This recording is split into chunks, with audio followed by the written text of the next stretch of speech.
ஆமென். ஹல்லேலூயா. வேதத்தை எடுத்துக்கொள்வோம். ஆதியாகமம் 22வது அதிகாரம் அதனுடைய 13வது வசனத்தை வாசிக்க கேட்கலாம். ஆபிரகாம் தன் கண்களை ஏறெடுத்து பார்க்கும்போது இதோ பின்னாக புதரிலே தன் கொம்புகள் சிக்கிக் கொண்டிருந்த ஒரு ஆட்டுக்கடாவை கண்டான். ஆமென். ஆபிரகாம் தன் கண்களை ஏறெடுத்து பார்த்தபோது ஒரு ஆட்டுக்கடாவை கண்டான். இந்த ஆதியாகமம் 22 நமக்கு ரொம்ப பழக்கப்பட்ட வேத பகுதி. விசேஷமா எனக்கு மிகவும் பழக்கப்பட்ட வேத பகுதி. நான் அதிகமாய் பிரசங்கித்த வேத பகுதியில் ஒன்று. கிருபையினால கடந்த 2 நாட்களுக்கு முன்பதாக கோயம்புத்தூர்ல கர்த்தருடைய வார்த்தையை இந்த பகுதியில் இருந்து எடுத்து கொடுத்து கொண்டிருந்த போது கர்த்தர் இதிலிருந்து ரேமாவை காண்பித்து கொடுத்தார், வார்த்தையை கொடுத்தார். புரிந்து கொண்டு கர்த்தர் பேச போகிறார்.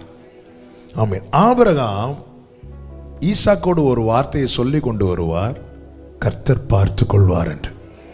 கர்த்தர் பார்த்து கொள்வார் என்று அப்படி சொல்லிவிட்டு தேவன் குறித்த இடத்துல வந்து ஆபிரகாம் தன் கண்களை ஏறெடுத்து பார்த்தபோது அப்பொழுது அவனுக்கு எது மிக மிக மிக மிக தேவையோ அந்த நன்மையை அவனுடைய கண்கள் கண்டது. ஆமென். ஹல்லேலூயா. இந்த நன்மை என்பது எந்த மனிதனும் கொண்டு வந்து அந்த ஆட்டுக்கடாவை வைக்கவில்லை. ஆபிரகாமுடைய நம்பிக்கை என்ன? கர்த்தர் பார்த்துக் கொள்வார். அப்படி என்றால் இந்த நன்மையை ஆயத்தப்படுத்தினது பரலோகத்தில் இருக்கிற தேவன். தேவன் ஆயத்தப்படுத்தின நன்மையை ஆபிரகாமின் கண்கள் கண்டது. 1 கொரிந்தியர் 2வது அதிகாரம் அதனுடைய 9வது வசனத்தில் இப்படி சொல்லப்பட்டிருக்கிறது, எழுதி இருக்கிறபடி தேவன் தம்மில் அன்பு கூறுகிறவர்களுக்கு ஆயத்தம் பண்ணினவைகளை கண் காணவில்லை, காது கேட்கவில்லை, அவைகள் மனுஷனுடைய இருதயத்தில் தோன்ற. நல்ல கவனமா கேளுங்க. எழுதி இருக்கிறது ஆயத்தம் பண்ணினவைகளை கண் காணவில்லை.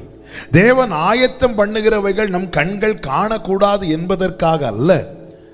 எதுவரைக்கும் நம்முடைய கண்கள் காணாது என்றால் நமக்கான வேளை வரும் வரைக்கும் நம்முடைய கண்கள் தேவன் நமக்கு ஆயத்தம் பண்ணினதை காணவில்லை, காணாது. ஏற்ற வேளையிலே தேவன் குறித்த வேளையிலே அவர் சகலவற்றையும் அதின் காலத்திலே செய்கிறார். எனக்கு ஆயத்தம் பண்ணினதை எனக்கான வேலை வரும்போது, எனக்கான வேலை என்பது நான் குறிக்கிற வேலை அல்ல, என் பெற்றோர் குறிக்கிற வேலையும் அல்ல, என்னை சூழ்ந்திருக்கிறவர்கள் குறிக்கிற வேலையும் அல்ல. சூழ்ந்திருக்கிறவர்கள் வேலை குறித்தால் என்ன பிரச்சனைனா, அந்த வேலையில காரியங்கள் நடக்கலைன்னா நம்மளை அவசரப்படுத்திட்டே இருப்பாங்க. உனக்கு வயசு போகுது, அவசரப்படுத்திட்டே இருப்பாங்க. நாம் குறிக்கிற நாட்கள் அல்ல, தேவன் குறிக்கிற வேலை. அவர் குறித்ததை நிறைவேற்றுகிறவர். அவர் குறித்திருக்கிறார். என்ன செய்யணும் என்பதையும் அவர் குறித்து வைத்திருக்கிறார். அதற்கு கீழே டேட்டும் எழுதி வச்சிருக்கிறார். மாற்ற முடியாது, மாற்றவே முடியாது. எனவேதான் எழுதியிருக்கிறபடி. ஆமென். போன ஞாயிற்றுக்கிழமை செய்தியில் அதுதானே கர்த்தர் தந்தார். வாக்குத்தத்தமானது குறித்த காலத்திலே வருவேன். வாக்குத்தத்தத்துக்கு காலத்தை குறித்திருக்கிறார். அப்ப தேவன் என்ன செய்கிறாராம்? ஆயத்தம் பண்ணுகிறார். அவர் ஆயத்தம் பண்ணினவைகளை நம் கண்கள் காணவில்லை. ஆனால் ஒன்று நிச்சயமாய் தெரியும், அவரிடத்தில் அன்பு கூறுகிறவர்களுக்கு. ஏசாயா 64 சொல்லப்பட்ட வார்த்தையை தான் இங்கே எடுத்து எழுதப்பட்டிருக்கிறது. ஆனால் 64 என்ன சொல்லப்பட்டிருக்குன்னா, காத்திருக்கிறவர்களுக்கு. ஆமென். காத்திருக்கிறவர்களுக்கு. அப்போ 2 வார்த்தை மாறி மாறி எழுதி இருக்கிறது. ஆமாம், யோசிக்க தேவையில்லை. செய்தி இதுதான், அன்பு கூறுகிறவர்களுக்கு மட்டும்தான் காத்திருக்க முடியும். ஆமென். ஆமென். ஹல்லேலூயா. அவன் ரொம்ப காத்திருக்க வைக்கிறார்னா நம்மளை ரொம்ப நேசிக்க வைக்கிறார்னு அர்த்தம். ஹல்லேலூயா. நேசத்தின் அடையாளம் என்பது கொடுப்பது மாத்திரமல்ல, வாங்குவதற்கு காத்திருப்பதும் கூட. ஓசியா 3 ஆண்டவர் சொல்லுகிறார், நானும் உனக்காக காத்திருப்பேன். அவர் எனக்காக வெயிட் பண்றது என் மேல் வைத்த நேசத்தின் அடையாளம். நேசத்தின் அடையாளம் கொடுக்கிறது மட்டும் இல்ல, நேசத்தின் அடையாளம் காத்திருப்பது கூட. அவர் வருவார், அவர் தருவார். ஹல்லேலூயா. ஆண்டவருக்கு மகிமை உண்டாவதாக. அப்ப தேவன் ஆயத்தம் பண்ணி வைத்திருக்கிறார். ஆயத்தம் பண்ணினவைகளை கண் காணவில்லை. கடைசி வரை இப்படி சொல்லிட்டு போக கூடாது, அது ஆசீர்வாதம் அல்ல. ஆயத்தம் பண்ணுகிறார், ஆயத்தம் பண்ணி வைத்திருக்கிறார். என் வாழ்க்கையில ஆசீர்வாதம் என்பது என்ன தெரியுமா? அவர் ஆயத்தம் பண்ணினவைகளை என் கண் காணுமானால் அதுதான் எனக்கு ஆசீர்வாதம். ஹல்லேலூயா. இன்னைக்கு நாம் பார்க்கல, உண்மைதான். ஒருவேளை அது இன்று தேவன் குறித்த வேளையா இல்லாமல் இருக்கலாம். ஆனா எனக்கு ஒன்று தெரியும், என்னை அழைத்தவர், என்னை காத்திருக்க வைக்கிறவர், எனக்கான நன்மையை ஆயத்தம் பண்ணி வைத்திருக்கிறார். இன்று என் கண் காணவில்லை, ஆனா எனக்கு நிச்சயமாய் தெரியும், ஒரு நாளில் எப்படி அன்று ஆபிரகாம் கண்களை ஏறெடுத்து அவனுக்காய் தேவன் ஆயத்தம் பண்ணின நன்மையை கண்டானோ, அதே போல நான் என் கண்களை ஏறெடுத்து பார்க்கும் போது எனக்காய் தேவன் ஆயத்தம் பண்ணின நன்மையை நான் காண்பேன் என்று விசுவாசிக்கிறவர்கள் நல்ல கரங்களை தட்டி ஹல்லேலூயா, ஹல்லேலூயா, ஹல்லேலூயா. ஆண்டவருக்கு மகிமை உண்டாவதாக. ஆமென். 1 சாமுவேல் 9வது அதிகாரம் 23, 24 வசனங்களிலே சாமுவேலை தேடி சவுல் வருகிறான். அவன் வந்தது ஆயத்தம் பண்ணினதை பார்ப்பதற்கு அல்ல, காணாமல் போனதை கண்டுபிடிப்பதற்காக. ஆமென். அவன் ஏன் ஆயத்தம் பண்ணினதை குறித்து நம்முடைய நினைவுல கூட தோன்றவில்லையா? நல்லா புரிஞ்சுக்கோங்க, நல்லா இங்க கவனிங்க. 2 காரியத்தை ஒரு தேவ பிள்ளை இருதயத்தில் நல்லா பதிய வைக்கணும். ஒன்று, என்னை குறித்து நான் நினைக்கிறத விட, என் பெற்றோர் நினைக்கிறத விட, என்னை இந்த பூமியில் நேசிக்கிறவங்க நினைக்கிறத விட, ஆமென், அதிகமாய் அக்கறையாய் அன்பாய் நன்மையாய் நினைக்கிறவர் தான் நான் ஆராதிக்கிற தேவன். இதை நீங்க அதனாலதான் அவன் எந்த காரியத்தையும் சித்தத்துக்கு ஒப்பு கொடுத்து ஜோமன்னு சொல்ல காரணம் இதுதான். சில காரியங்கள் ஆண்டவர்கிட்டயே கேட்க மாட்டோம். ஏன் தெரியுமா? ஆண்டவர் நோ சொல்லுவார் நமக்கு நல்லாவே தெரியும்.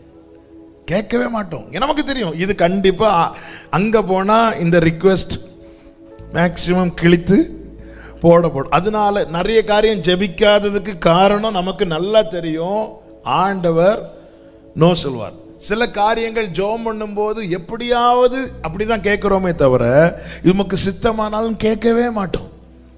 ஆமே, அது பிள்ளைகளுக்கு படிப்பாகட்டும், எந்த ஆண்டவர் இது உமக்கு சித்தமானா நடக்கட்டும் அப்படி சொன்ன ஒருவேளை நடக்காம போயிட்டுன்னா ஆமே இல்ல.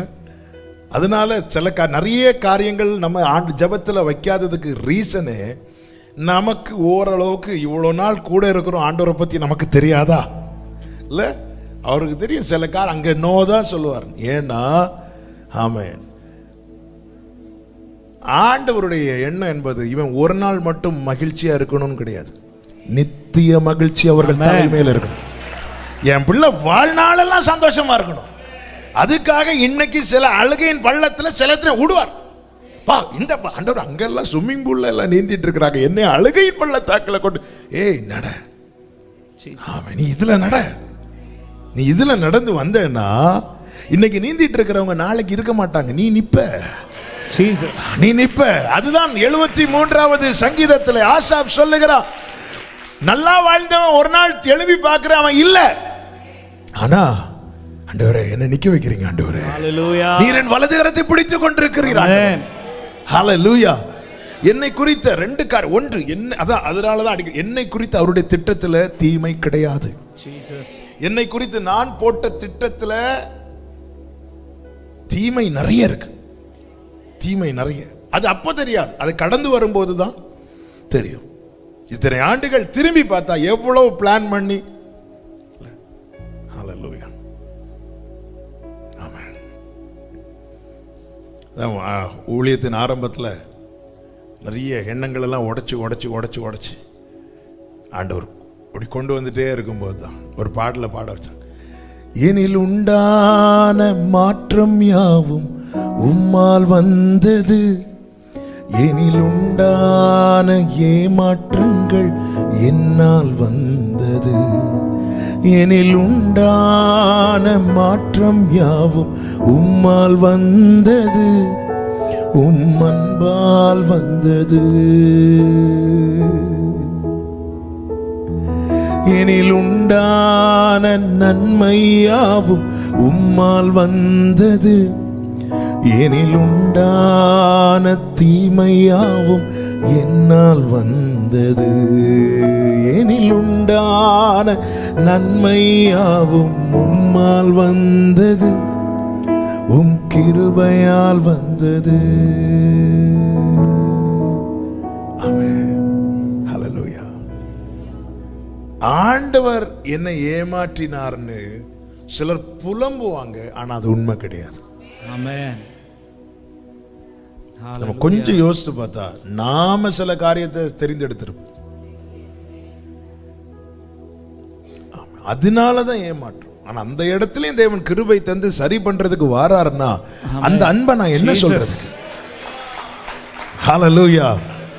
அதாவது ஆண்டவருடைய அன்பு அதனால அதுல வல்லவர்கள் ஆகணும், அதுல எக்ஸ்பர்ட் ஆகணுமா.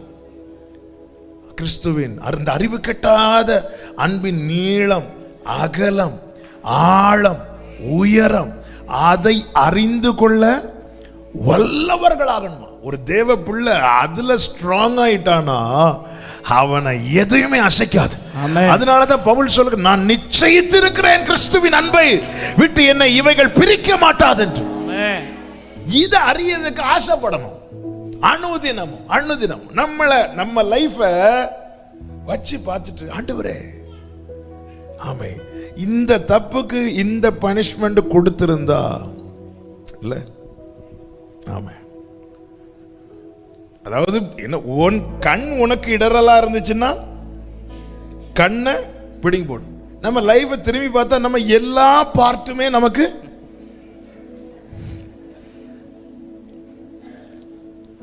நான் பிராக்டிக்கலா சொல்றேன். ஆமாவா இல்லையா?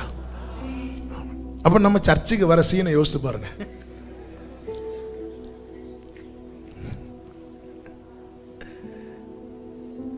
ஆனாலும் தூக்கி எறியப்பட்ட என்னை வேண்டும் என்று சொல்லி சேர்த்து கொண்ட நல்ல நேசரே, தூக்கி எறிய வேண்டும் என்று சொல்லி சேர்த்து கொண்ட நல்ல நேசரே,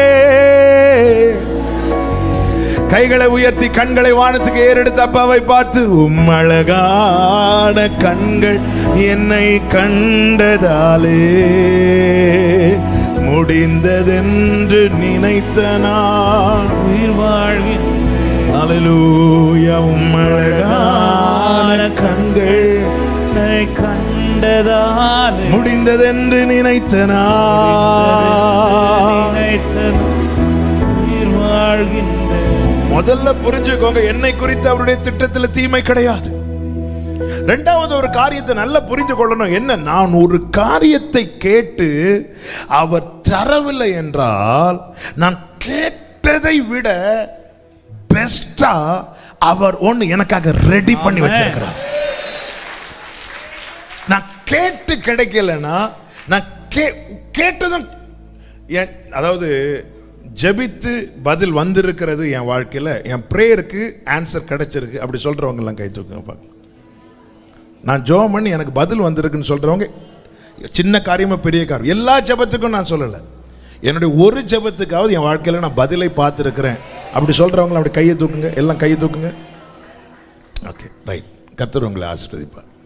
ஆமாம், எல்லா ஜெபத்துக்கும் பதில் சொல்லலை. அப்போ ஒரு காரியம் நல்லா எதுக்கு கை தூக்க சொன்னேன்னா, அப்போ ஒரு காரியம் கன்ஃபார்ம் ஆகிட்டு அவர் என் ஜெபத்தையும் கேட்பார். போதுமா? அவ்வளோதான். அவர் என் ஜெபத்தையும் கேட்பார். ஓகே, அப்போ நான் கேட்டு வாங்கியிருக்கிறேன், அவர்கிட்ட நிறைய வாங்கியிருக்கிறேன். ஆனால் சில காரியம் கேட்டு அவர் எனக்கு தராததுக்கு காரணம், ஆமாம், அவர் அதை விட பெஸ்ட்டாக ஒன்று வச்சிருக்கிறார்.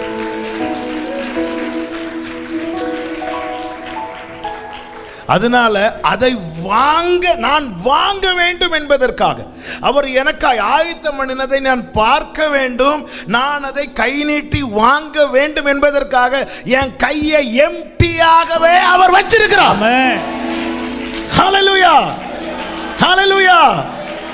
ஆண்டவர் தரத வாங்கணுங்கிறதுக்காக பேதுரு போட்டை எம்டியாகவே வச்சிருந்தார். glory glory. என்னை வெறுமையாய் வைத்திருக்கிற தேவனுக்கு ஸ்தோத்திரம் சொல்லுங்க. ஹalleluya ஹalleluya. என்னை வெறுமையாய் வைத்திருக்கிற தேவனுக்கு ஸ்தோத்திரம். என்னை வெறுமையாய் வைத்திருக்கிற தேவனுக்கு ஸ்தோத்திரம். எத்தனை பேர் தேவனை மகிமைப்படுத்துகிறீர்கள்? எத்தனை பேர் சொல்லுங்க ஏன் கூட கர்த்தர் பேசுகிறார்? என்னை வெறுமையாய் வைத்திருக்கிற தேவனுக்கு ஸ்தோத்திரம். அவர் ஆயத்தம் பண்ணினதை, அவர் ஏற்படுத்தினதை நாம் வாங்கணுங்கிறதுக்காக என் கையை வெறுமையா வச்சிருக்கிறார். வேற ஏதாவது இருந்தா நான் கை நீட்ட மாட்டேன் அவர்கிட்ட.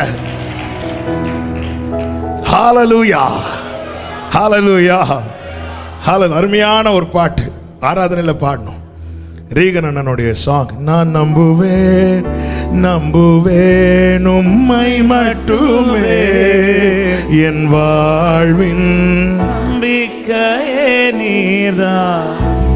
ஓ நான் நம்புவேன். லேமா முரோஷி மம்ரஹாச்சர ஏமா கரபலரியாட்டன ரபௌரி. நம்பிக்கையே நீர்தான். ஹalleluya, ஹalleluya. அவர் ஆயத்தம் பண்ணி வைத்திருக்கிறார். ஆயத்தம் பண்ணி வைத்திருக்கிறார். அவர் தருவார். அவர் ஆயத்தம் பண்ணினதை நம்முடைய கண்கள் பார்க்கணும். ஆமென். ஹalleluya. அப்ப அதை நோக்கி தான் நம்முடைய பயணம் இருக்கணும். அப்ப ஆயத்தம் பண்ணினதை பார்க்கணும்னா செய்ய வேண்டிய சில காரியங்கள் இந்த 22வது அதிகாரத்திலிருந்து சொல்லி நான் ஜெபிக்க விரும்புகிறேன். முதலாவது, சத்தம் கேட்கிற அனுபவம் நம்முடைய வாழ்க்கையில தேவை. 22:1 வாசியுங்கள். இந்த காரியங்கள் நடந்த பின்பு தேவன் ஆபிரகாமை சோதித்தார். எப்படி எனில், அவர் அவனை நோக்கி ஆபிரகாமே என்றார். அவன் இதோ அடியேன் என்றார். சத்தம் கேட்கிற அனுபவம். கர்த்தர் ஆபிரகாமோடு பேசுகிறார். கர்த்தர் அடுத்த கேள்வி, நான் முதல் கேள்விக்கு பதில் தந்தாச்சு, ஏன் ஜெபத்தை கேட்பாராங்கிறதுக்கு பதில் கிடைச்சிட்டு. இப்ப அடுத்த கேள்வி, கர்த்தர் என்னோடு பேசுவாரா? கர்த்தர் யாரோடு பேசல சொல்லுங்க? எல்லார்ட்டையும் பேசினார். என்னை ரொம்ப ஒரு நாள் தியானிக்கும் போது ஆண்டவர் எனக்கு காண்பித்து என்னை பலப்படுத்தின வார்த்தை, பெரிய தீர்க்கதரிசி யோனாட்ட பேசினார். அவனை விழுங்கும்படி கர்த்தர் ஒரு மீனுக்கு கட்டளையிட்டாராம். அப்ப இப்ப யார்கிட்ட பேசுறார்? மீன்கிட்ட பேசுறார். அடுத்து ஒரு ஆமணக்கு செடியை வளர விடுகிறார். அந்த செடியை அழிக்கும்படிக்கு கர்த்தர் ஒரு பூச்சிக்கு, இப்ப யார்கிட்ட பேசுறார்? பூச்சிட்ட பேசுறார். பூச்சிட்ட பேசுறார், பிள்ளைகிட்ட பேச மாட்டாரா? ஹalleluya.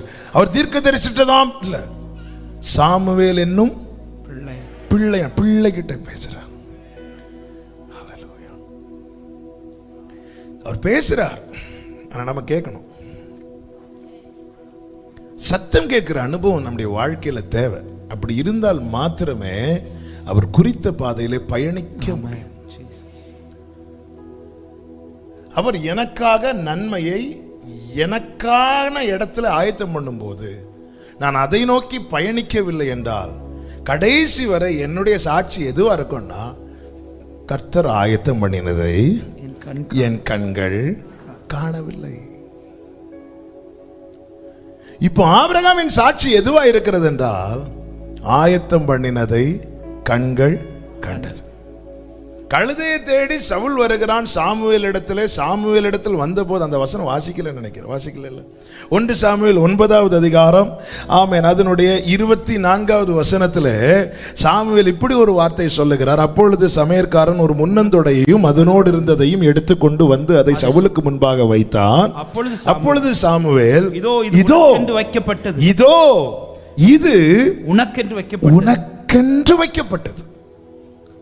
இது உனக்கென்று வைக்கப்பட்டது, இது உனக்கு முன்பாக வைத்து சாப்பிடு, இது உனக்கு முன்பாக வைத்து சாப்பிடு.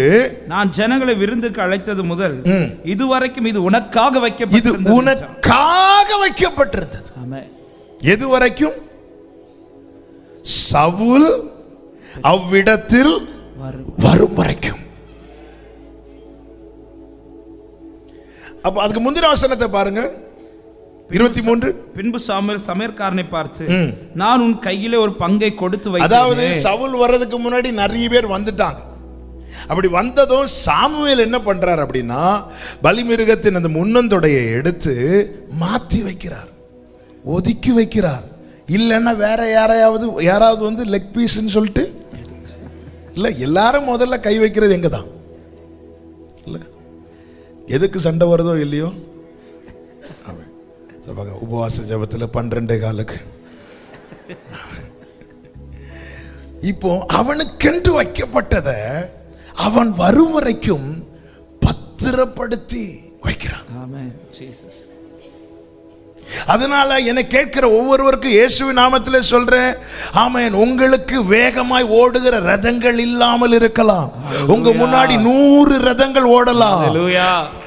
தயங்க வேண்டாம், கலங்க வேண்டாம். உனக்கென்று வைக்கப்பட்டது, உனக்காக வைக்கப்பட்டது, நீ வரும் வரைக்கும் பத்திரப்பட்டிருக்கும், பத்திரப்பட்டிருக்கும், பத்திரப்பட்டிருக்கும். ஹல்லேலூயா, ஹல்லேலூயா, ஹல்லேலூயா. என்னுடையதை எடுத்து இன்னொரு ஆளு கொடுக்க மாட்டார். ஆமென். ஒரு சாமுவேல் இந்த விஷயத்துல உண்மையா இருப்பார்னா, ஆண்டவர் சொல்ல, நான் தாவீதுக்கு பொய் சொல்லே. ஹல்லேலூயா, ஆமென். சாமுவேல் வாரார் தாவீது அபிஷேகம் பண்றதுக்கு. ஆனா சாமுவேல்ட்ட ஆண்டவர் பெயர் சொல்லல, பெயர் சொல்லல, பெயர் சொல்லல, ஆளையும் காண்பித்து சொல்லல. ஆனா சொன்னார், என் இருதயத்துக்கு ஏற்றவன். நேர வாரார். ஆமென். 7 பிள்ளைங்க வராங்க. கொம்புல அபிஷேகம் வைக்கப்பட்டிருக்கிறது, தைலம் வைக்கப்பட்டிருக்கிறது. அதை வாங்குவதற்கு 7 பேர் ரெடியா ஃப்ரெண்ட்ல நிற்கிறாங்க. ஆமென். இந்த தைலம் தாவீது உனக்கென்று வைக்கப்பட்டது. தாவீதுக்கு நியூஸ் கூட சொல்லல, வீட்டில் இப்படி ஒரு ஃபங்க்ஷன் நடக்குன்னு கூட தாவீதிட்ட சொல்லல. அவனுடைய வேதனை யோசித்து பாருங்க. நம்ம வீட்டில் ஒரு காரியம் நடக்கிறது நமக்கே தெரியலைன்னா, ஆமாம், அது எவ்வளோ வேதனையாக இருக்கும். வீட்டில் ஒரு பெரிய விழா, வீட்டில் ஒரு பெரிய ஃபங்க்ஷன், என்ன இல்லை எனக்கு தெரியல. உங்கள் வீட்டில் இப்படி ஒரு ஃபங்க்ஷன் நடக்குதாமே, இல்லையே எனக்கு தெரியலையே. இல்லை, சாமுவேல் பெரிய தீர்க்கதரிசி வரார், தீர்க்கதரிசி வராருனால இந்த பட்டணமே இழகும்ல. தாவீதுக்கு தெரியாது, தாவீதுட்ட இன்ஃபார்ம் பண்ணல. ஆனாலும் அதுல ஒரு சொட்டு கூட வேற ஒருத்தங்களுக்கு தேவன் கொடுக்க அனுமதிக்கவில்லை, ஒரு டிராப் கூட. இதை நம்பணும். எனக்கென்று வைக்கப்பட்டிருக்கிறது, எனக்காக ஆயத்தமாக்கப்பட்டது, எனக்கென்று வைக்கப்பட்டிருக்கிறது. என்னை நடத்தி கொண்டு போய் எனக்கான வேலை வரும்போது என் கண்கள் காணும்படி செய்வார், என் கரத்தில் அதை கொடுப்பார். நான் நம்புவேன், நம்புவேன் உம்மை மட்டுமே, வாழ்வின் நம்பிக்கையே நீதான். சொல்லுவோமா? நான் நம்புவேன் உம்மை மட்டுமே, என் வாழ்வின் நம்பிக்கையே நீ. பிரியமான கர்த்தருடைய பிள்ளைகளே, இந்த அனுபவத்தை நோக்கி நாம் முன் செல்ல நமக்கு வேண்டிய முதல் பிரதானமான காரியம் என்னவென்றால், சத்தம் கேட்டு பழகிறவர்களா இருக்க வேண்டும். அவர் சத்தம் கேட்கணும்.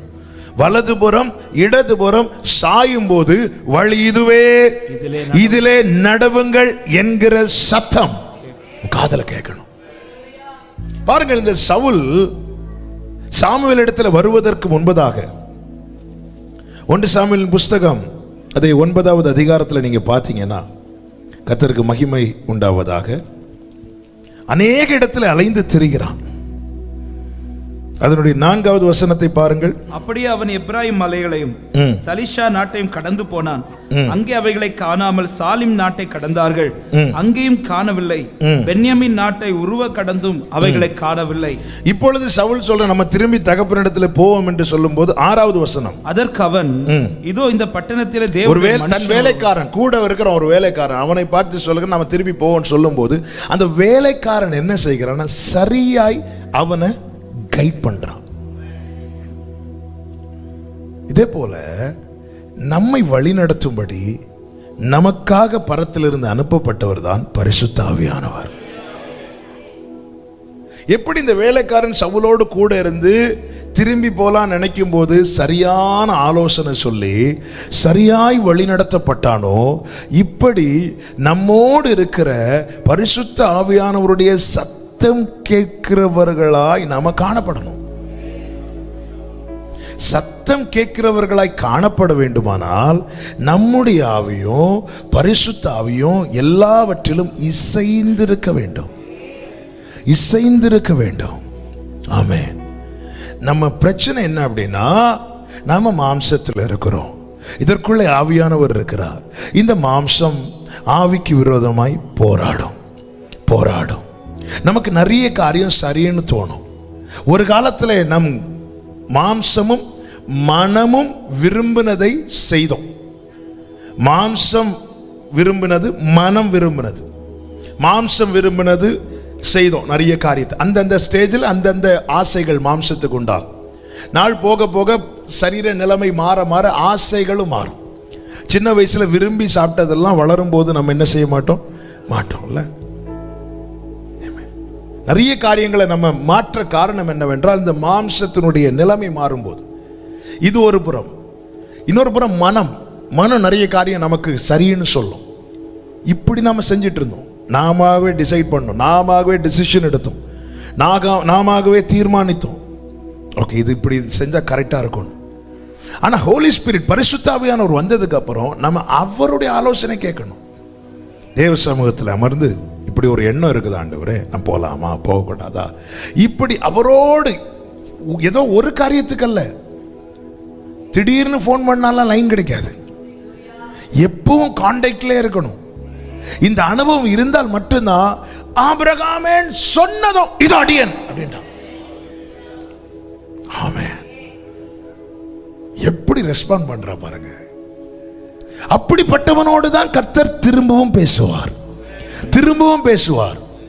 ஆமென். இன்னைக்கு அநேகருடைய பிரச்சனை என்னன்னா, கர்த்தர் எனக்கு மறு உத்தரவு தரவில்லை என்பதுதான் நம்ம அநேகருடைய வேதனையா இருக்கிறது. ஆனால் கர்த்தருடைய வேதனை என்னவென்றால், நான் கூப்பிட்டு நீ எனக்கு மறு உத்தரவு கொடுக்கவில்லையே என்பது கர்த்தருடைய வேதனையா இருக்கிறது. ஆண்டவர் ஆயத்தம் பண்ணினதை வைத்திருக்கிறேன், ஆயத்தம் இப்படியே நான் கேட்டுட்டு இருக்கிறேன், இன்னும் என் கண்ணு காணலையேனா, கண் காணணும்னா முதல்ல காது கேட்கணும். ஹல்லேலூயா. ஆயத்தம் பண்ணதை கண் பார்க்கணும்னா முதல்ல நம்முடைய காது கேட்கணும். ஹல்லேலூயா. ஏசாயா 65:12 66:4 கர்த்தருடைய வேதனையை பாருங்கள். வாசியுங்கள். 65:12. உங்களை நான் பட்டயத்துக்கு எண்ணி கொடுப்பேன், நீங்கள் அனைவரும் கொலை செய்யப்பட குனிவீர்கள், நான் கூப்பிட்டும் நீங்கள் மறு உத்தரவு கொடுக்கவில்லை. நம்முடைய கம்ப்ளைண்ட் என்ன? நான் ஜெபம் பண்ணேன், கர்த்தர் எனக்கு பதில் தரல. பரலோக கம்ப்ளைண்ட் என்ன? முதல்ல பரலோக கம்ப்ளைண்ட சரி பண்ணுவோம், அப்புறம் நம்முடைய கம்ப்ளைண்ட் அதுலயே ஆட்டோமேட்டிக்கா சரியாயிரும். மறு உத்தரவு இல்லாததுதான் பிரச்சனையே. யாருடைய மறு உத்தரவு? நமக்கு சொல்லுவோம், அவர் எனக்கு பதில் தரல. ஆண்டவர் சொல்ற, நான் உன்னை கூப்பிட்டோம். இங்க ஆபிரகாம பாத்தீங்களா? ஆபிரகாமேங்கிறார், இதோ அடியேன். சில நம்பரை பார்த்தா எந்த சிச்சுவேஷன்ல இருந்தாலும் நம்ம போன் அட்டெண்ட் பண்ணுவோம். ஏன்? ஒன்று, அவங்க நமக்கு ரொம்ப முக்கியமானவங்க. ரெண்டு, அவங்க நம்ம கிட்ட பேசுறது எல்லாமே நமக்கு ரொம்ப முக்கியம்.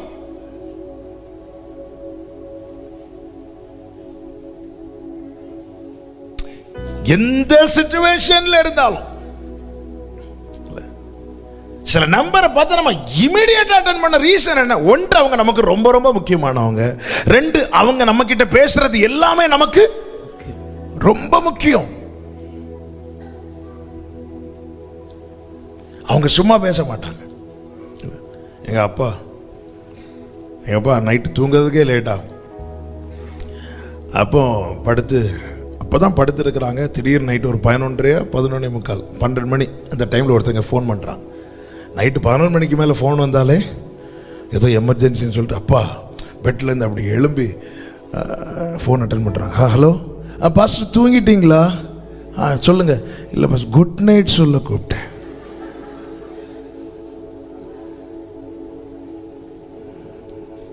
இதே போல் டிசம்பர் 25 நைட்டு 1 மணிக்கு ஒரு சகோதரன் ஃபோன் பண்ணி, பாஸ்டர் தூங்கிட்டீங்களா? Merry Christmas. அடுத்து அந்த போன் எடுக்க யோசிப்பாங்களா? அடுத்து எமர்ஜென்சியா கூப்பிட்டாலும் நைட்டு போன் வரும் என்ன நினைப்பாங்க, இவங்க எதுக்கு கூப்பிடுறாங்க? ஆனா சிலர் தெரியும் இவங்க கூப்பிட்டாலும் இதுல ஏதோ விஷயம் இருக்கு. என் ஆண்டவர் என்கிட்ட பேசுற, அவர் சும்மா பேசினா கூட, அவர் சும்மா பேச மாட்டார், அப்படி சும்மா பேசினா கூட அதுல எனக்கு வேண்டிய எல்லாமே அடங்கி இருக்கிறது. எனவே ஆபிரகாமே கூப்பிட்டதும் இதோடியேன் இப்படி கேட்கிற காதுகளை உடையவன் அவர் ஆயத்தம் பண்ணின நன்மைகளை நிச்சயம் காண்பான். ஆமென். இதோடியன் சாமுவேலே என்றார். இதோடியன் அவ்வளவுதான். அதன் பிறகு பின்னும் கர்த்தர் சாமுவேலுக்கு தரிசனமானார். பின்னும் அகைன் மீண்டும் பேசுறார். நம்முடைய வாழ்க்கையில ஒரு அனுபவம் நஷ்டப்பட்டுனா எங்கேயோ ஒரு இடத்துல அவருக்கு நாம மறு உத்தரவு கொடுக்கிறது நிறுத்திட்டோம்னு அர்த்தம். அகைன் பின்னும் கர்த்தர் பேசினார், பின்னும் கர்த்தர் இடைப்பட்டார். பின்னும் நம்முடைய வாழ்க்கையில இந்த அனுபவம் நஷ்டம் ஆயிட்டுனாலே எங்கேயோ நான் ரெஸ்பாண்ட் பண்ண தவறிட்டேன், எங்கேயோ நான் போன் எடுக்கல, எங்கேயோ நான் மிஸ் பண்ணிட்டேன். ஆண்டவரே அந்த அனுபவத்தை, அதனாலதான் தாவீது பாத்தீங்களா என்ன ஒரு தேவ மனிதன்ல. தாவீது சவுல் ஒரு விஷயம் கையில மாட்டும் போது கூட இருக்கவங்க சொல்றாங்க, கர்த்தர் சத்துருவை உங்க கையில ஒப்பு கொடுத்தார், இன்னைக்கு கதையை முடிச்சிட்டீங்கன்னா நீங்க நிம்மதியா தூங்கலாம். தாவீது என்ன பண்ணார்னா நேரா போய் வஸ்திரத்துல லைட்டா துணியை பிடிச்சு இழுத்தார், லைட்டா கட் பண்ணிட்டு வந்துட்டார். இது யாருக்கு தெரியாது? சவுலுக்கு தெரியாது. அதுவும் பாதி உறக்கத்தில் இருக்கிறார் சவுல். சிலர் உறங்கின இடியே விழுந்தாலும் வஸ்திரத்தில் லைட்டா. ஆனா தாவீதுடைய மனசு என்ன செஞ்சுதான்? அடிச்சுட்டே இருந்தான். ஐயோ எப்படி பண்ணி. இந்த அனுபவம் உடையவன் தான் தாவீது. இதே தாவீது பத்சேபாள் இடத்துல ஒரு பாவம் செய்கிறான். அடுத்து பத்சேபாளின் கணவனை போரில் யுத்தத்தில் முன்னே நிறுத்தி அவனை கொலை செய்கிறான்.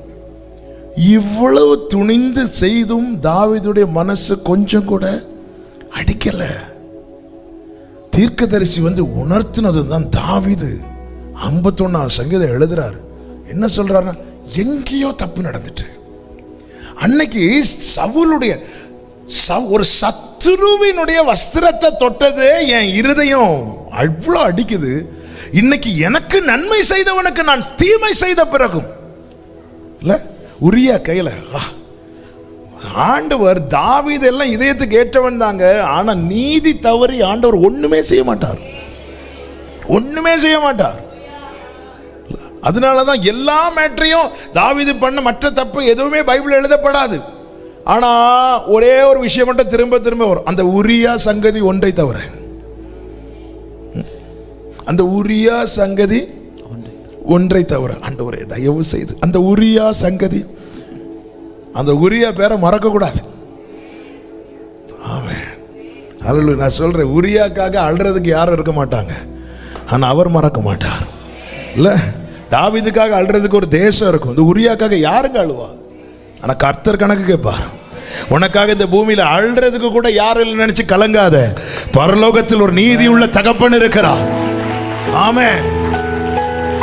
எப்படி இருக்கும் பாருங்க. உரியா கையிலேயே அந்த லெட்டரை கொடுத்து யோவாப்ட கொண்டு கொடுன்னு. ஆமென். அவன் இவ்வளவு உத்தமன் பார்த்தீங்களா? நாம இருந்த போற வழியில அந்த லெட்டரை படிச்சு பார்த்துட்டு ரைட், ஆஹா அப்படியா, அங்க வச்சே திருத்தி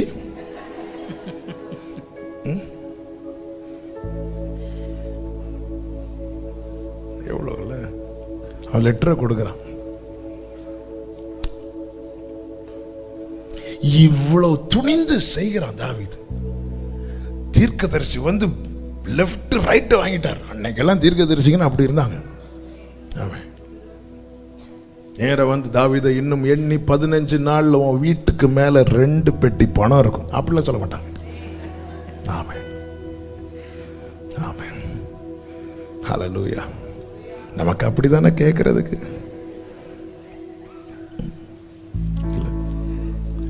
எல்லாம் உங்க பர்ஸை திறந்து பாருங்க உடனே. நம்ம திறந்து வச்சுட்டு சோதரம் சொல்றோம், பக்கத்தில் இருக்க எடுத்து பாக்கெட்டில் வச்சுட்டு எங்க இந்த பைபிளுக்கு எந்த காரியம் இருந்தாலும் சரி. அதான் பவுல் கலாத்தியருக்கு எழுதும்போது சொல்றாரு, நாங்கள் ஒரு கர்த்தர் எங்கள் மூலம் ஒரு சுவிசேஷம் கொடுத்துட்டார், எழுதி கொடுக்கப்பட்டிருக்கிறது. இனி நாளைக்கு ஒரு தூதனே இறங்கி வந்து இதில் இல்லாததை சொன்னாலோ செய்தாலோ நம்ப கூடாது. இந்த வார்த்தைக்கு மாறானதை நம்ம நம்புறோம்னா நம்ம இயேசுவை தவிர்த்து வேற ஏதோ நம்புறோம்னு அர்த்தம். காரணம் இதுதான் வார்த்தை, இவர்தான் கிறிஸ்து. இது ஆவியானவர் எழுதி கொடுத்தது. ஹல்லேலூயா, ஆமென், ஆமென். இப்ப தாவீதுக்கு எங்கேயோ தப்பு நடந்துட்டு அவன் நேர போய் என் ராஜ்யத்தை எடுத்துறாதீங்கன்னு கேட்கல, உங்க பரிசுத்த ஆவி என்னை விட்டு எடுத்துறாதீங்க. அன்னைக்கு சத்துருவின் வஸ்திரத்தை அறுத்ததை என்னால தாங்க முடியல, இன்னைக்கு இவ்வளவு துணிந்து செய்து நான் சுகமா இருக்கிறேனே. எங்க தப்பு? என் வாழ்க்கையில நான் கொஞ்சம் வழி மாறும் போது அந்த சத்தம் கேட்கறது ஸ்டாப் ஆயிட்டுனா நான் எங்கேயோ ஒரு இடத்துல தப்பு பண்ணிட்டேன். இந்த நாளில ஆமே, இது ரொம்ப முக்கியம். வாழ்க்கையில் இந்த அனுபவம் உண்டாகணும். எப்படி ஒருத்தங்க கூட இருந்து கைட் பண்றாங்களோ அப்படி கைட் பண்ணுவாங்க. எப்பொழுது தெரியும்னா நம்ம லைஃப்ல திரும்பி பார்க்கும்போது தெரியும், ஒருத்தங்க அழகா நமக்கு சொல்லி தந்து நடத்துறது போல அப்படி இருக்குங்க. சோ ஆவியானவர் நம்முடைய ஆவியுடனே கூட சாட்சி கொடுக்கிறாரா? நம்முடைய ஆவியுடனே கூட. ஆமா, அவரை நமக்குள்ள இருந்து யோசிக்க விடணும். ஆமே, ஆவியானவருக்கு ஒரு ரூபம் கிடையாது. வார்த்தையானவர் மாம்சமாகி வெளிப்பட்டார். அவர் தான் யாரு? கிறிஸ்து. அவர் மாம்சமாகி வெளிப்பட்டார். ஆவியானவர் மாம்சமாகி வெளிப்படவில்லை. அவர் என்ன செய்கிறார்? நம்மை ஆலயமாய் தெரிந்து கொண்டு நமக்குள்ள இருந்து அவர் வெளிப்பட விரும்புகிறார். அப்ப அவர் பார்க்க என் கண்களை பயன்படுத்த விரும்புகிறார். அவர் பேச என் வாயை பயன்படுத்த விரும்புகிறார். அவர் செயல்பட என் கைகளை பயன்படுத்த விரும்புகிறார். அவரை யோசிக்க உடன் நமக்குள்ள அவர் எல்லாவற்றையும் தேவனின் ஆழங்களை அறிந்தவர். ஆழங்களை அறிந்தவர், ஆழத்தில். அதனாலதான் பைபிள் சொல்லுது, 1 கொரிந்தியர் 2:9 வாசித்தோம்ல, 2:9 ஒரு விஷயம் கூட வாசியுங்கள். எழுதியிருக்கிறபடி தேவன் தம்மில் அன்பு கூறுகிறவர்களுக்கு ஆயத்தம் பண்ணினவைகளை கண் காணவில்லை, காது கேட்கவும் இல்லை, அவைகள் மனுஷனுடைய இருதயத்தில் தோன்றவும் இல்லை. இனி 10வது வசனம். நமக்கோ தேவன் அவைகளை தமது ஆவியினாலே வெளிப்படுத்தினார். அந்த ஆவியானவர் எல்லாவற்றையும் தேவனுடைய ஆழங்களையும் ஆராய்ந்து. நமக்குள்ளே ஆவியானவருக்கு நம்ம இடம் கொடுக்க நமக்குள்ள என்ன நம்பிக்கை இருக்கும் தெரியுமா? சர்ப்ரைஸ் இருக்கு, ஒரு சர்ப்ரைஸ் இருக்கு. ஹல்லேலூயா, இருக்குது. அவர்கிட்ட ஒரு கிஃப்ட் இருக்குது. ஆமென், ஆமென். ஆவியானவர் வெளிப்படுத்துவார். அப்ப இந்த அனுபவம், இதை நோக்கி நம்ம செல்ல சத்தம் கேட்கணும். நம்முடைய வாழ்க்கையில சத்தம் பாருங்கள். ஆபிரகாமோடு கர்த்தர் பேசுகிறார். 22:2 வாசிங்க. அப்பொழுது அவர், உன் புத்திரனும் உன் ஏகசுதனும் உன் நேசகுமாரனுமாகிய ஈசாக்கை நீ இப்பொழுது அழைத்து கொண்டு மோரியா தேசத்துக்கு போய் அங்கே நான் உனக்கு குறிக்கும் மலைகள் ஒன்றின். பார்த்தீர்களானால் தெரியும், கர்த்தர் முதல்ல என்ன செய்கிறாருன்னா அவனை வழி நடத்துகிறார். அவர் குறித்த பாதை, அவர் நியமித்த பாதை, அதற்கு நேராக அவனை நடத்துகிறார். இதுக்கு தான் சத்தம் தேவை. கர்த்தருடைய வசனம் அவர் நம்முடைய கால்களுக்கு தீபமும் பாதைக்கு வெளிச்சமா இருக்கிறது. இன்னைக்கு நம்முடைய காதுகள் எதை கேட்க விரும்புகிறது என்றால், வாக்குத்தத்தங்களை கேட்க விரும்புகிறது என்று ஆலோசனைகளை கேட்க விரும்புவதில்லை.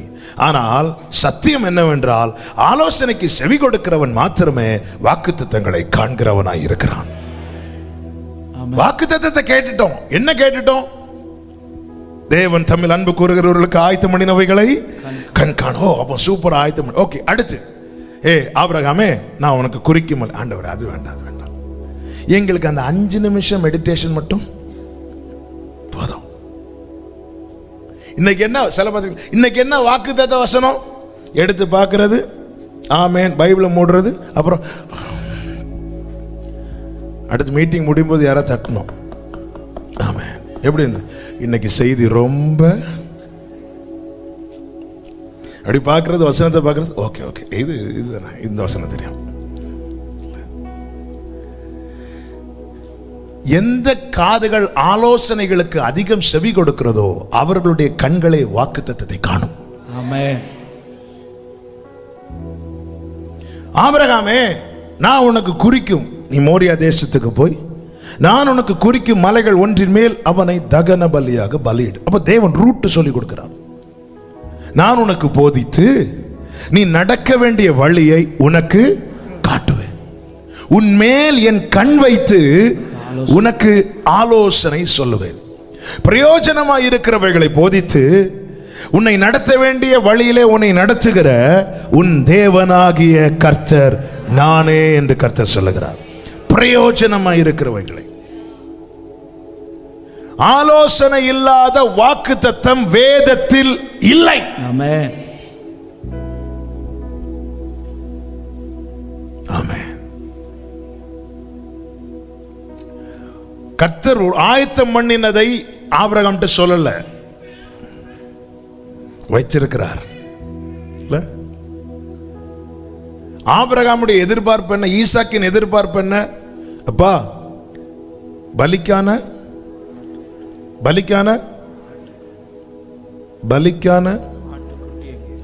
நீங்க ஆட்டு சொல்றீங்க, அடுத்த வார்த்தை உங்களுக்கு டவுட் ஆனதுனால விழுங்குறீங்க. நாங்க இப்படி எத்தனை டீச்சர்ஸ்ட சொல்லியிருப்போம்,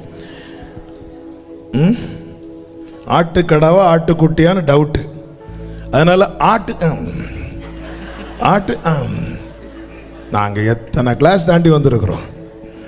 ஆமாம், பலிக்கான ஆட்டுக்குட்டி எங்க? ஈசாக்கு கேட்டது என்ன? ஆட்டுக்குட்டி. கர்த்தர் கொடுத்தது என்ன? ஆட்டுக்கடா. கேட்டது பெருசா, கொடுத்தது பெருசா? பேசாம ஸ்தோத்திரம் பண்ணிட்டு இருந்திருங்க. கேட்டது கிடைக்கலன்னு சொல்லிட்டு ஃபீல் பண்ணக்கூடாது. அவர் பெருசா வச்சிருக்கிறார். அவர் பெருசா வச்சிட்டு இருக்கும் போது எனக்கு ஒரு ஆட்டுக்குட்டி இல்ல, ஆமென், ஆண்டவர் பெருசா வச்சிருக்கிறார்.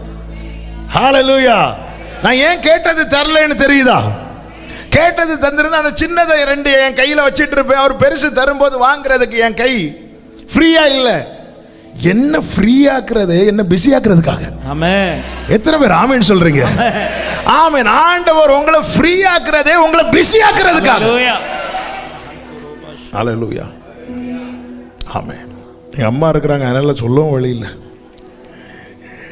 இந்த ஊழி ஆரம்பத்துல எல்லாம் எனக்கு ஊழியான என்ன, சண்டே வர்ஷிப் நடத்தணும், சாட்டர்டே வர்ஷிப் நடத்தணும், மற்ற நாள்லாம்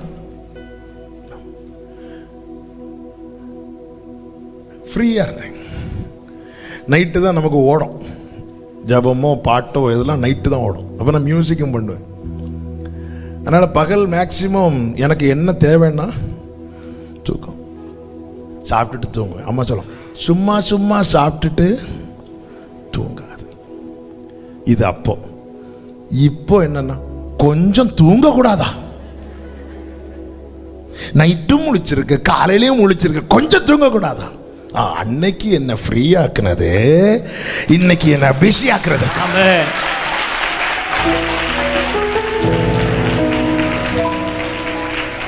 அவரை நம்பி இதுவரை ஒருத்தர் கட்டு போகல.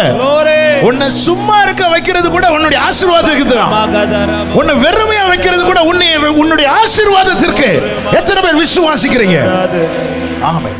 இந்த நாட்கள்ல நமக்கு என்னது தேவைன்னா சத்தம் கேட்கிற அனுபவம் வேணும். அது ஆபிரகாமின் ஃபர்ஸ்ட் ரிங்ல அட்டெண்ட் பண்றான். இதோ அடியேன். இதோ நமக்கெல்லாம் சொல்லணும், ஆபிரகாமே ஆபிரகாமே ஆபிரகாமே ஆபிரகாமே ஆபிரகாமே. ஓ, எத்தனை ரிங் அடிச்சாலும் இவங்க எடுக்க போறது கிடையாது. ஆபிரகாம் இதோ அடியேன், அவ்வளவுதான். இவனுக்கு ரூட் தெரியுது. பைபிள் சொல்லுது, சங்கீதம் 25:12, கர்த்தருக்கு பயப்படுகிற மனுஷன் எவனோ அவனுக்கு தாம் தெரிந்து கொள்ளும் வழியை போதிப்பார். ஹல்லேலூயா. அடுத்து பாருங்கள், அடுத்து ஆபிரகாம் செய்த காரியம் என்ன? 3வது வசனம். ஆபிரகாம் அதிகாலையில் எழுந்து ஆயத்தப்படுகிறான். கர்த்தர் காண்பித்த பாதையில் செல்ல ஆயத்தப்படுகிறான். அந்த பாதையில என்ன நடக்கும் தெரியாது. ஆனா கர்த்தர் காண்பிக்கிற வழி இதுவே, இதிலே நடவுங்கள் என்கிற சத்தம் ஆபிரகாமுக்கு கேட்டது. எனவே அவன் என்ன செய்கிறான்? எழுந்து.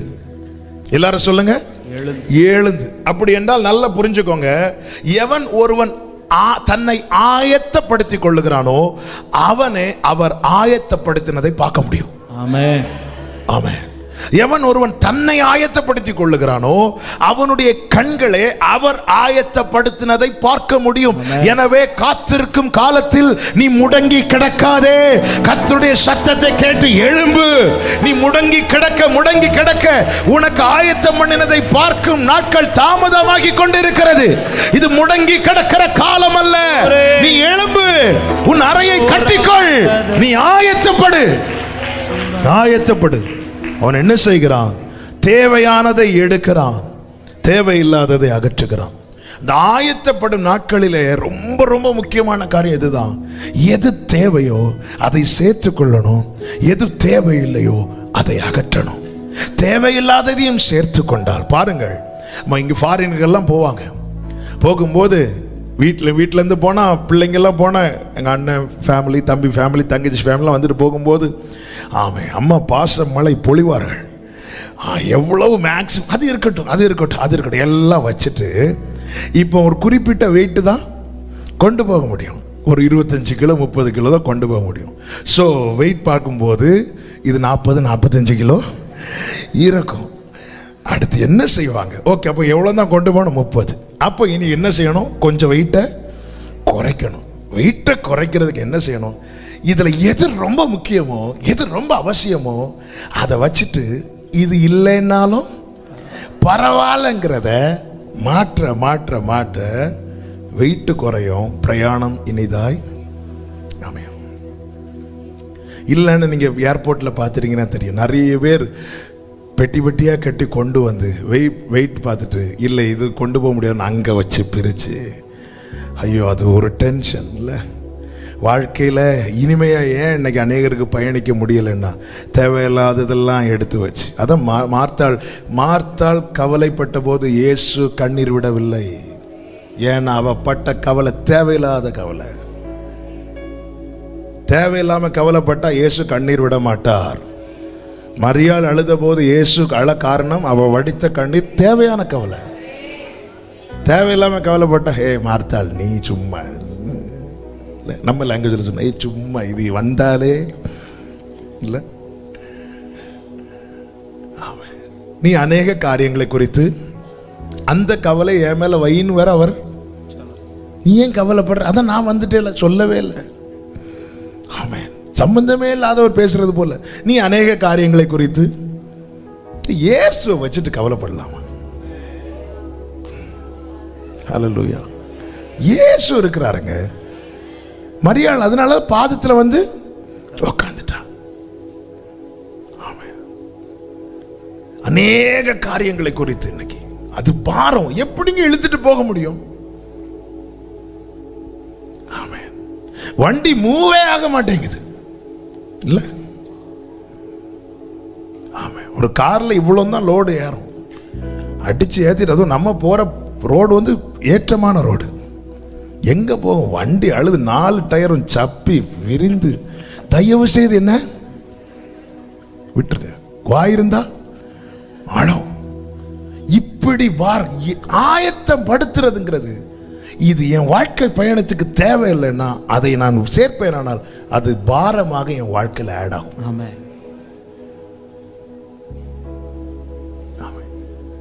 முதல்ல எதுல ஃபில்டர் பண்ண ஆரம்பிக்கணும் சொல்லவா? இந்த வாட்ஸ்அப் குரூப்னு இருக்குது. நல்ல வாட்ஸ்அப் குரூப் இருக்கட்டும்.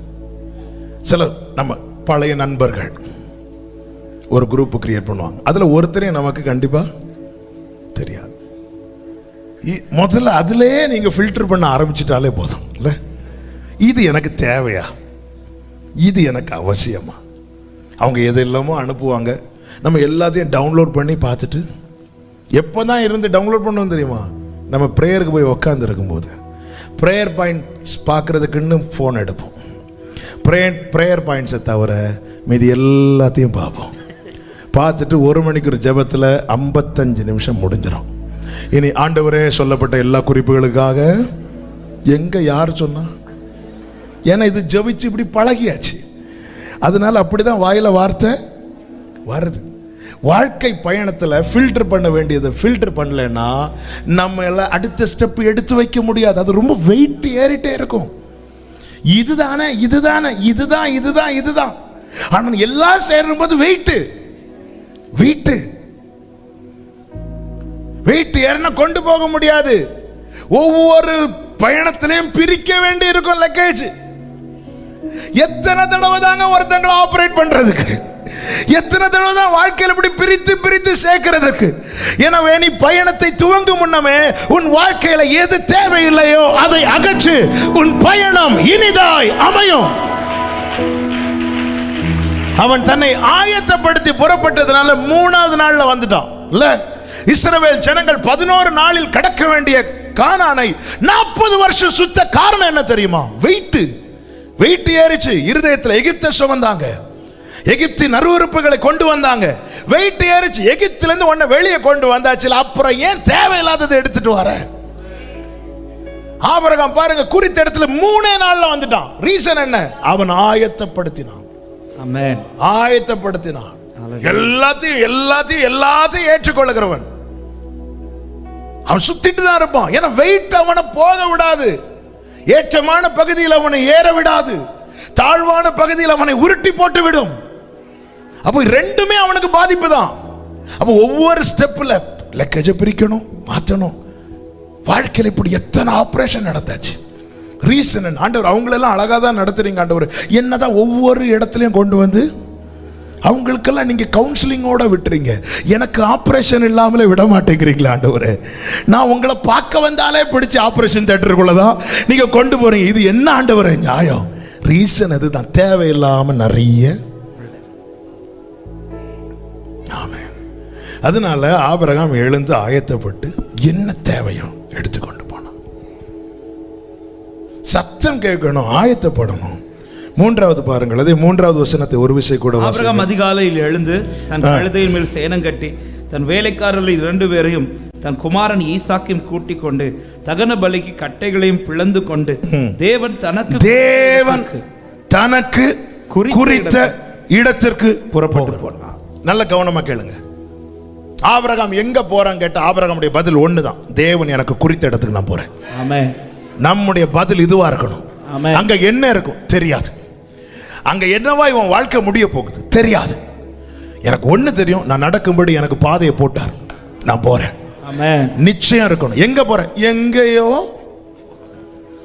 என்ன இங்க எங்கேயோ வர சொன்னாங்களே. ஒரு வாக்குத்தத்த பிள்ளை, தேவன் ஆயத்தம் பண்ணின நன்மையை காண விரும்புகிற கண்களை உடையவர்கள். ஆமா, நீ எங்க போயிட்டு இருக்கிற? தேவன் எனக்கு குறித்த இடத்துக்கு போறேன். அங்க ஒண்ணு வேலை கிடைக்குமா தெரியாது, அங்க ஒண்ணு வாழ்க்கை கிடைக்குமா தெரியாது. வாழ்க்கை கிடைக்கும். ஏன்னா அவரை நம்பி வந்துட்டோம்ல. அங்க உனக்கு இது இருக்குதா அது இருக்குதா, அங்க தண்ணி வசதி இருக்கு, எனக்கு அது தெரியாது. அப்போ அங்க உனக்கு என்ன இருக்கிறது? தேவன் ஆயத்தம் பண்ணின நன்மை இருக்கிறது. ஹல்லேலூயா, ஹல்லேலூயா. தேவன் ஆயத்தம் பண்ணின நன்மை இருக்கிறது. நீங்க எங்க இவ்வளவு தூரம் போறீங்க? தேவன் எனக்கு குறித்த இடத்துக்கு நான் போறேன். ஒரு நிச்சயம் இருக்கணும். தேவன் எனக்கு குறித்த இடத்துக்கு போறேன். 3 நாள் டிராவல் பண்ணி போறோம். எங்க ஆண்டவருக்கு பலிதானங்க செலுத்தணும். வீட்டு பக்கத்தில் இந்த வயசான தாத்தா இல்ல, ஈசாக்கு குறையாம ஒரு 20 வயசு இருக்கும். அப்ப ஆபிரகாமுக்கு 120 வயசு. இவரை போட்டு இப்படி அழைக்கிறாரு. ஆமென். ஆபிரகாம் காரணம் காட்டி இருந்திருப்பான், ஆனால் ஆயத்தம் பண்ணினதை பார்த்திருக்க மாட்டான். அவன் சத்தத்துக்கு செவி சாய்க்கிறவன். ஆமென். சில நேரத்தில் சத்தத்துக்கு செவி கொடுக்கிறதுனால கொஞ்சம் ஸ்ட்ரகிள் பண்ணது போல இருக்கும். ஆனா புரிந்து கொள்ளுங்க, யார் கேட்டாலும் சொல்லுங்க, கர்த்தருடைய வார்த்தையின்படி நடக்கிறவர்கள் தைரியமா சொல்லணும், தேவன் எனக்கு குறித்த இடத்துக்கு நான் போறேன். பைபிள் சொல்லுது, அவன் புறப்படுகிறான். அது மாத்திரமல்ல, ஆன் த வேல அவன் ஒன்று செய்கிறான். என்ன செய்யறான் தெரியுமா? விசுவாசத்தை அறிக்கை செய்கிறான். ஆமென். டி மேஜர் கூட. ஹல்லேலூயா. ஈசாக்கு கேட்கிறான், அப்பா பலிக்கான ஆட்டுக்குட்டிங்க, யெகோவா ஈரே எல்லாம் பார்த்து கொள்வார், தேவையை நிறைவாக்குவார். பாடுங்க. கண்ணீரை தூரத்தில் எடுத்து வைத்து ஏற்றதாய் பலன் தருவார். கரங்களை உயர்த்தி அந்நாளை கழிப்பாய் மாற்றி மேமலோரோ மாற்றி. நல்லா புரிஞ்சுக்கோங்க, ஆபிரகாம் இந்த ஆட்டுக்கடாவை பார்க்கவே இல்லை. கர்த்தர் பாதையை சொன்னாரே தவிர இப்படி ஒரு ஆட்டுக்கடா இருக்கும் என்று அவன் காதுகளில் கேட்க பண்ணவும் இல்லை. அவனுடைய நினைவில் அது தோன்றவே இல்லை. அப்படி கொஞ்சம் தோண்டி இருந்தா கூட பிள்ளைகிட்ட ஒருவேளை இருக்கலாம் இல்ல,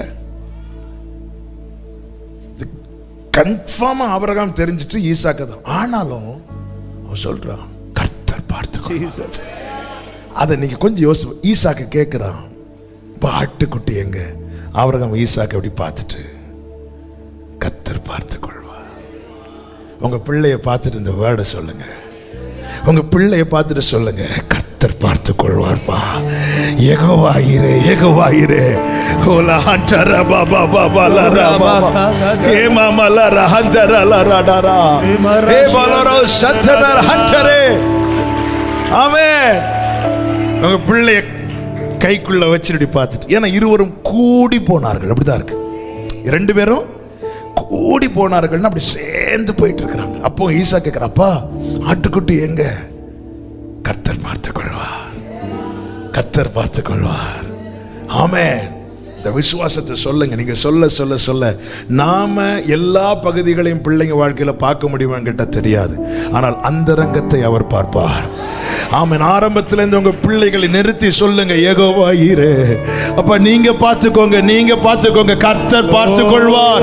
ஈசாக்கின் மேல ஒரு கீறல் கூட விழாதபடி பார்த்து கொண்ட கர்த்தர் உங்கள் பிள்ளைகளை பார்த்து கொள்வாராக. கர்த்தர் பார்த்துக் கொள்வார். பாடுவோமா? யெகோவா ஈரே எல்லாம் பார்த்து ஷேபோலோரோ ஹஞ்சரே தேவையை நிறைவாக்குவார். ஆமென். நீரை தூரத்தில் எடுத்து வைத்து ஏற்றதாய் பலன் தருவார். ஹல்லேலூயா. நாளை கழிப்பாய் மாற்றினவர் என்னையும் மாற்றிடுவார். அந்நாளை கழிப்பாய் மாற்றினையும் மாற்றிடுவார். ஆமென். ஆமென். நேரம் போகிறதுனால சொல்லி செபிக்க விரும்புகிறேன். அதே போல ஒவ்வொருவரும் உங்க வாழ்க்கையை நீங்க பார்த்து சொல்லணும், யெகோவா ஈரே. கர்த்தர் பார்த்துக் கொள்வார். ஏன்னா நிறைய இடத்துல நாம தோல்வியை கண்டதுனால தானங்க நம்ம நம்ம இதை ஹேண்டில் பண்ணிடலாம் நினைச்சு எத்தனை இடத்துல தோல்வியை கண்டிருக்கிறோம்.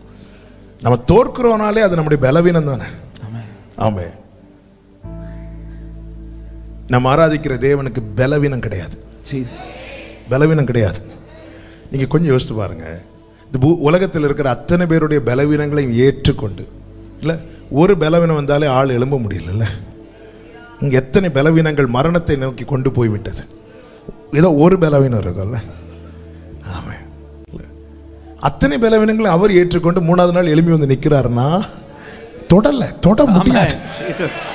அவர்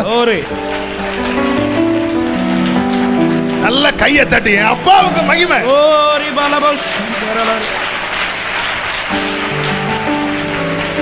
ஹல்லேலூயா, ஹல்லேலூயா, ஆமென், ஆமென். அதனால அவர்கிட்ட கொடுங்க. என்னிடம் உள்ளதையே உம்மிடம் ஒப்படைத்தே, அந்நாள் வரையிலுமே என்னை காத்திட வல்லவரே. என்னிடம் உள்ளதையே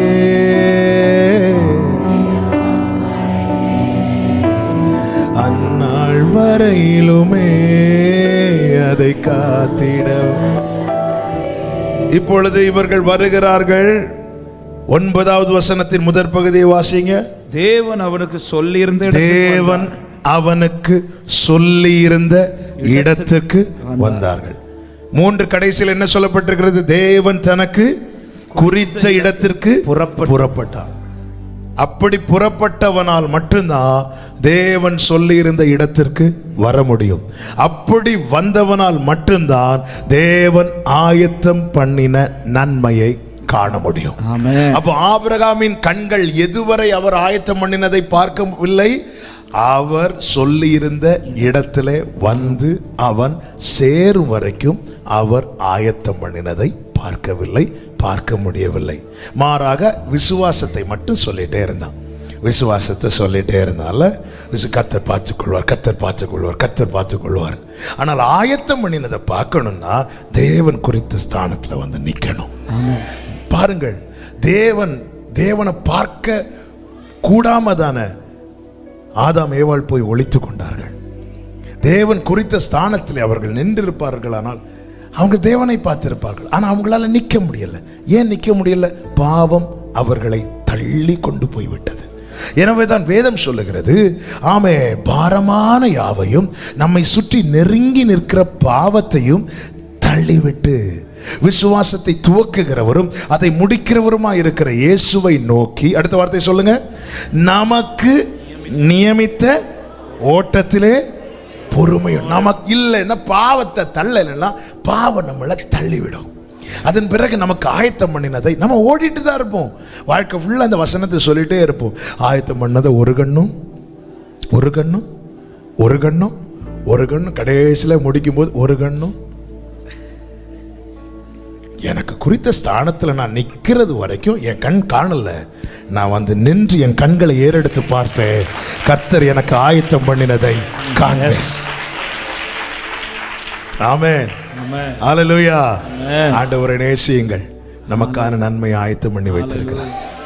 அவர் பாருங்க, ஆட்டுக்குட்டியை கேட்கிறார், ஆட்டுக்கடாவை கொடுக்கிறார். எவ்வளவு பெஸ்ட் வைத்திருக்கிறார் தெரியுமா? நல்லா புரிஞ்சுக்கோங்க. அவர் ஆயத்தம் பண்ணினதை விட நான் கேட்டது பெஸ்டா இருந்திருக்கோம்னா, ஆமென், ஹல்லேலூயா. அவர் ஆயத்தம் பண்ணினதை விட நான் கேட்டது பெஸ்டா இருந்திருக்கோம்னா, அவர் எனக்கு தரது மாத்திரமல்ல, என்னை தூக்கிட்டே போய் இருந்திருப்பார். பா, என்ன ஞானம் இல்லை. சாலமோன் கேட்டது என்ன? ஞானம். கர்த்தர் கொடுத்தது என்ன? ஞானத்தையும் ஐஸ்வர்யத்தையும். அப்ப கர்த்தர் ஆயத்தம் பண்ணினதுல ஒரு பார்ட்டு தான் கேட்டான். ஃபுல்லா கேட்க முடியல, தெரியல நமக்கு. எனக்கு போய் தாவீது நினைச்சிருப்பாராங்க, நான் அடுத்த ராஜான்னு தாவீது நினைச்சிருப்பாரு. இல்ல பிரதர், நீங்க நினைச்சிருக்கீங்களா அடுத்த சிஎம் நீங்க தான்? இல்ல நீங்க யார்? அட்லீஸ்ட் ஒரு கவுன்சிலர். நம்ம எல்லாம் யோசித்தது கூட, நம்ம எல்லாம் என்ன ஜெபம் பண்ணுவோம்? நம்ம எல்லாம் என்ன ஜெபம் பண்ணுவோம்? வெளியே சொல்லவே.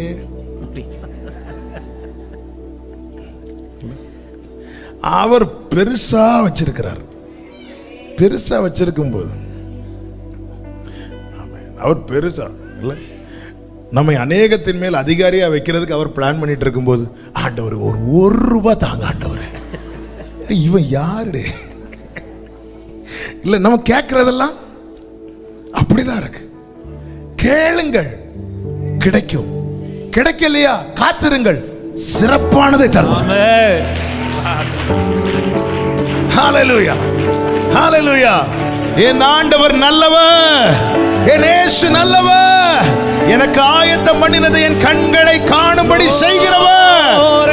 ஆமென். எல்லாரும் எழுந்து நின்று இயேசுவை நம்புவேன் சொல்லி பாடி ஜெபிக்க போகிறோம்.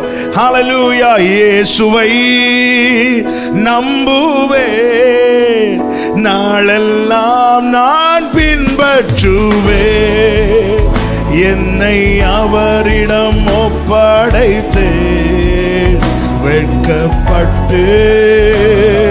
கமான், கரங்களை உயர்த்தி இயேசுவை நம்புவேன், ஓ நாளெல்லாம் நான் பின்பற்றுவேன், என்னை அவரிடம் ஒப்படைத்தேன், வெட்கப்பட்டு. இந்த வார்த்தையை ரிப்பீட் பண்ணுங்க. இயேசுவை நம்புவேன், இயேசுவை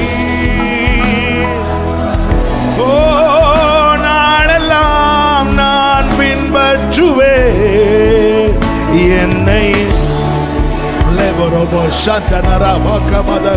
வெட்கப்பட்டு காலடி தெரியாமல் போனாலும், காலடி தெரியாமல் போனாலும் கர்த்தர் என் முன்னே உண்டு. காலடி தெரியாமல் அல்லேலூயா, கர்த்தர் என் முன்னே உண்டு. சமுத்திரம் ஒதுக்கி வழி காட்டுவார், நம்பி நான் முன் செல்லுவேன். சமுத்திரம் ஒதுக்கி வழி காட்டுவார், நம்பினார். நம்புறவங்க கைகளை உயர்த்தி இயேசு நம்புவேன். நாளில் ஆண்டவரே, இன்னைக்கு என் கண் காணவில்லை, உண்மைதான். ஆனா என்னை குறித்த இடத்துல கொண்டு போய் நிறுத்தி என் கண்களை காணும்படி செய்வேன். நன்றி அப்பா, நன்றி அப்பா. இயேசுவை நம்புவேன், இயேசுவை. ஹல்லேலூயா, ஆமென். என்னை அவரிடம் ஒப்படைத்தேன், வெட்கப்பட்டு. சொல்லுமா, வனாந்திரமே வாழ்க்கையானாலும், வனாந்திரமே வாழ்க்கையானாலும் கர்த்தர் என் பக்கம் உண்டு. எத்தனை பேர் நம்பிக்கையா சொல்லுவீங்க?